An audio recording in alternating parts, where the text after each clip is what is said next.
J'ai la parole, mais je n'ai pas de micro. Bien, merci de cette présentation. Merci aux dirigeants du Rassemblement pour l'indépendance de la France de cette invitation et des excellents rapports que nous entretenons depuis que nous avons commencé à prendre langue. Et je voulais dire avec un petit clin d'œil que je trouve que si on dit que gouverner, c'est prévoir, les dirigeants du Rassemblement pour l'indépendance de la France sont tout à fait prêts à gouverner, car il faut un flair extraordinaire pour décider en plein été qu'on va faire venir Christine Tazin pour débattre sur la liberté d'expression dans ce pays, et que dans la semaine qui précède donc cette convention nationale, Christine Tazin subit les menaces de mort dont vous avez entendu parler. J'avoue qu'il faut un flair extraordinaire de la part des dirigeants du Rassemblement pour l'indépendance de la France, et là je dis chapeau bas, messieurs. Moi, je suis curieux, c'est fait la fatwa.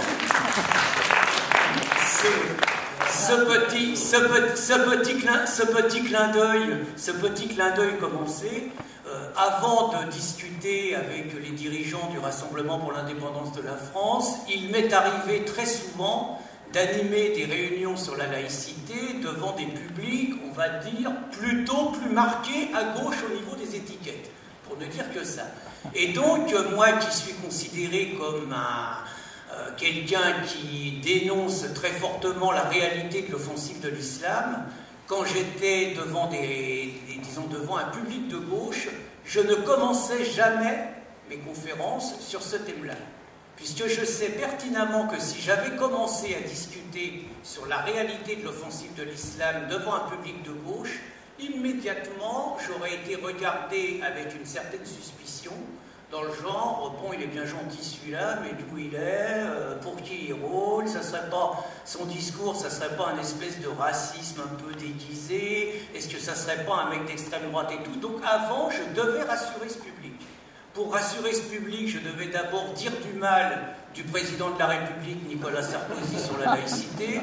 Ça, je vous le dis très franchement, c'était pas un gros effort. Hein, il suffisait de lire son dernier livre sur le thème, il suffisait d'entendre parler de la laïcité positive qu'il défendait, il suffisait de parler de sa conception communautariste de la société. Bref, là-dessus, c'était pas difficile.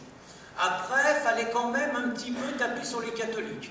Ah oui, si on veut taper sur les islamistes après, il fallait quand même en mettre un petit coup sur les catholiques, donc parler quand même de ce qu'avait été la réalité de la bataille laïque, la bataille émancipatrice pour la séparation du religieux et du politique et tout, ce qu'avaient été les obstacles des catholiques à l'époque, quelques soubresauts encore aujourd'hui d'intégristes, en mettre un coup sur le pape et ses discours contre la contraception et tout. Une fois que j'avais dit tout ça, ça va, là vous avez rassuré, et après vous pouvez y aller librement donc sur la réalité de l'offensive de l'islam. Alors pourquoi justement c'est si difficile de parler de ça?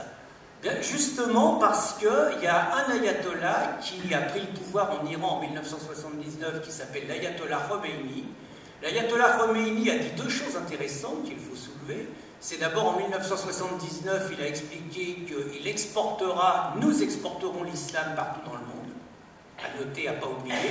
Et en 1989, il a mis à l'ordre du jour le concept de ce qu'on appelle l'islamophobie. Il a mis ce concept-là en 1989 à l'occasion où Salman Rushdie, donc romancier qui a été condamné à mort, qui a été victime d'une fatwa pour avoir publié les versets sataniques, donc l'ayatollah Khomeini à cette époque met en avant le concept d'islamophobie. Ce n'est pas un hasard s'il le fait sur les territoires occidentaux, où il sait pouvoir miser sur islamophobie, un petit côté xénophobie, un petit côté raciste, on joue sur un sentiment de culpabilité de la part des populations occidentales par rapport à un passé colonial, par rapport à des concepts un petit peu racistes, et on espère comme ça jouer sur la mauvaise conscience occidentale pour empêcher un petit peu toute critique de l'islam. On s'appuie pour ça également sur des associations antiracistes, dites antiracistes, parce que moi je dis toujours dites antiraciste et je mets toujours des guillemets quand je parle du MRAP, quand je parle de la LDH, quand je parle de SOS Racisme ou quand je parle de la LICRA, ce qu'elle est devenue aujourd'hui. Donc on joue à fond sur l'attitude de ces associations qui elles-mêmes vont multiplier les amalgames avec critique de l'offensive islamiste, égal racisme, égal extrême droite. Vous avez eu cet été 2 tubes, je ne sais pas si vous avez beaucoup écouté, on va dire, certains discours et tout, vous aviez 2 mots qui revenaient systématiquement dans la bouche des bien-pensants. Vous aviez, attention, vous stigmatisez.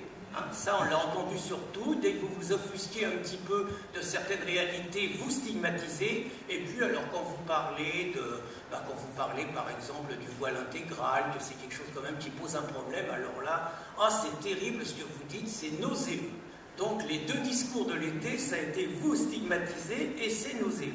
Alors, ça se traduit quand même, ce genre de discours et cette vision du racisme et de l'antiracisme à géométrie variable, par le fait que ces associations n'auront jamais un mot, par exemple, contre les propos de la porte-parole des indigènes de la République, qui siège quand même quand elle fait toutes ces conférences avec la tête de Cheikh Yassine, le sympathique chef du Hamas qui a été donc exécuté par les Israéliens. Donc devant le portrait de Cheikh Yassine, vous avez quand même Ouria Boutelja qui se permet d'employer des termes racistes anti-blancs, racistes anti-français, qui parle des Français comme des sous-chiens, qui se permet d'utiliser des termes qui sont réellement des termes d'appel à la violence contre les citoyens qui ont la peau trop claire. Et vous n'avez par contre jamais un mot, et il se contente simplement d'attaquer devant les tribunaux, par exemple, une Fanny Truchelu, femme qui tenait un gîte de montagne dans les Vosges, qui a simplement demandé à 2 personnes de retirer leur voile dans les parties communes d'un gîte. Cette femme a été traînée devant les tribunaux par les associations dites antiracistes, a été condamnée à 4 mois de prison avec sursis et 8 500 € d'amende pour incitation à la haine raciale. C'est quand même extraordinaire, l'amalgame entre demander à quelqu'un de retirer son voile dans les parties communes, que ça soit amalgamé à de l'incitation à la haine raciale. Alors, quelle est la vraie question, une fois cette introduction faite? Nous entendions ce matin Shiva, qui venait de Toulouse, qui venait de l'Iran, nous expliquer ce qu'elle était venue chercher en France, et qu'elle était convaincue qu'en France, elle venait dans le pays de la liberté et dans le pays de la laïcité. Nous sommes quand même dans un pays, depuis 20 ans, où l'islam, petit à petit, est en train de tirer sa toile. Je dis bien l'islam, moi je ne dis pas l'islam intégriste, je ne dis pas l'islam politique, parce que pour moi c'est un pléonasme. L'islam est forcément politique.